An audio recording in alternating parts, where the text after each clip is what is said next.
easy. Kasi nga, may list nga na pinadala sa akin regarding kung ano yung mga questions ng congressmen na nakahanda in the 16th Congress kung bakit hindi matuloy-tuloy yung hearings doon sa Kongreso. Gusto niyo cheese max? Hanapin ko lang yung questions na yan, ha. One of the questions was, when did Gabby Lopez change citizenship? Apparently, he was an American citizen, and yung pag-apply niya for dual citizenship came very, very much later. So, yun yung mga that's one of the questions. The other was, meron bang accounting? Nung tinransfer back, nung panahon ni Mrs. Aquino, nung tinransfer back to the Lopezes, ang ABS-CBN, may accounting ba ito? Kasi, supposedly, during the time na hawak ng gobyerno, ang ABS-CBN, dinagdagan ang assets nito. And in fact, some of the assets which actually belong to PTV4, nasama daw dun sa turnover ng back to the Lopezes ng ABS. So, ang tanong, one of the questions was, in-accounting nyo ba yun? Could you show us an accounting of what was turned over to you? Kasi, matitignan, makukompare dun sa mga acquired assets during the time that the Marcos administration was holding ABS-CBN. Nakikita nyo? Ganito yon. So, na-turnover. Controversial pa ngayon kung bakit kinuha ng mga Marcos supposedly ang ABS-CBN. Yes, it was a sale. Pero yung character ng sale na yon, yun yung controversial. Ang sinasabi nung panahon ni Cory, pinilit daw ng mga Marcoses yung pagbenta at mababa daw ang presyo nito. Ngayon, hindi natin ma-resolve yan right now. Pero pwede nating i-resolve yung turnover. Ngayon, ang tinatanong ng Kongreso sa ABS-CBN, hinold ang ABS from 1972 up until 1986 or 87. During that time, may acquisition of assets ang ABS-CBN paid for by the government. Ano ang tinurnover sa inyo? Lahat ba, buong buo, including the assets na inacquire ng gobyerno? Kung na-turnover yon, nagbayad ba kayo? Kasi magkaka-unjust enrichment kayo. Binalik sa ABS-CBN, ay nagdag, binayaran nyo ba yung yun? So, tapos another question, hinanda daw ng mga kongresista na tanungin sa ABS-CBN during the hearings that were to be conducted. Ngayon, ang lumalabas pa is, parang kasalanan ng Kongreso na hindi binigyan ng prangkisa ang ABS-CBN. Hindi nila kasalanan kasi hindi naman sila obligado magbigay eh. Pero, ABS-CBN was obliged to answer the questions para mapakita nila na deserving sila sa prangkisa nila. Nung ayaw nilang sumagot ng tanong, edi hindi sinet for hearing kaya hindi natuloy yung kanilang prangkisa.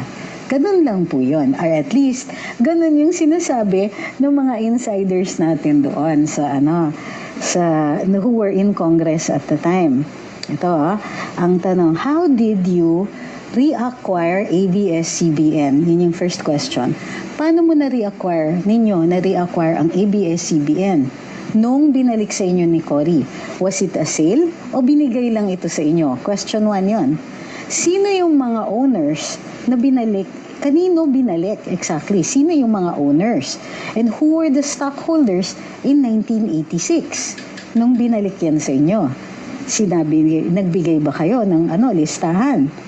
Tapos, how long have you held the frequencies for radio and television stations? Kasi ito ay one of those questions na tinatanong mo pero alam mo na yung sagot. Alam kasi ng gobyerno na kung ano yung frequencies ang tinurn over sa kanila kasi nga you're only allowed a certain number of radio stations and a certain number of television stations and channels under PD 576A. Ngayon, nung sinoli sa kanila, sumunod ba sila sa batas? Sumunod ba sila dun sa 5 radio stations, 5 television stations lang? Hindi. Ngayon, kailangan i-account nila those stations that were returned to you or stations that you put up yourself. Kasi kung nilagay lang nila yung additional station na yun, kailangan i-source sa gobyerno. Kasi hindi ka nila yun, you're not allowed more than 5 stations. Okay? Tinatanong nila tungkol kay Gabby Lopez. Is Gabby Lopez a Filipino citizen? If he was, how did he acquire the shares of stock? And when did he acquire his citizenship? Kasi tuwing lumalabas siya, up to 2002, US passport daw po ang ginagamit niya. Humihingi sila ng financial statements from 1986 to 2014, including tax fees and other charges. Yeah? That was another question na hindi po nila sinagot. What is World Tech Company? How many shares does it have in the company? And is it the same as ABS-CBN Holdings? Meron pang ganon, oops, what is this company? Why are you a holding company? Do you have any other reason for existence other than being a holding company? How many PDRs, Philippine Depositary Receipts, did you issue and who are holding these PDRs? That's a question they were asking back in 2016. Please submit the list of banks which you have been dealing with and how much do you owe each of them. Oh my stars, di ba? Kailangan alam. Hindi nila sinabi, hindi din nila sinagot yung tanong na yon. Do you have existing, is it true that you have a 1.6 billion loan with DBP which was written off? 2016 pa ito, tinatanong. And remember, kung kailan na-settle ito, long after that. So, ibig sabihin, at the time, hindi sila talaga ready humarap sa Kongreso. So, hindi nila pwedeng ituloy yung hearings kung ituloy yung paggaganitong tanong. So, partida yan, Presidente si Noynoy noon. Do you have existing contracts with independent producers, talent agencies, and talents? Please submit these contracts. Are you aware if taxes have been paid out of the payments made to these entities or persons? So may mga ganun pa. Kasi meron silang mga in-house talent agencies at meron silang yung mga ganun. Or they have special dealings with certain talent agencies na tinatanong ng Kongreso kung nagbabayad sila ng taxes. You have a big endorser or advocate a lot of issues and concerns for which you have set up foundations. Please submit a list of such entities and financial statements. So also something that they did not submit. Are you aware if the donors to any of your foundations and fundraising activities have been paying donors tax or gotten tax credits for these donations? So tax issues, marami silang tax issues. Are you aware? We have info that you receive donations or grants from foreigners and foreign entities. Please submit the list of things, such things. Yan po ang top of mind ngayon nung nagbigay sa amin. So, yun pa lang dun pa lang sa mga tanong na yon, hindi po nila sinagot at hindi po natuloy ang pagdidinig sa Kongreso ng franchise hearing, ng prangkisa ng ABS-CBN. Okay? Paki-check, audio check uli po tayo. 1, 2, 3, 1, 2, 3, 4, 5. Okay. Okay na tayo. So, yung mga tanong na yon, so there's several, choppy naman po ba yung ating Okay, may nananabotahe daw ng audio ko. Hindi, baka may sira na lang yung aking wiring. Hold on. Okay.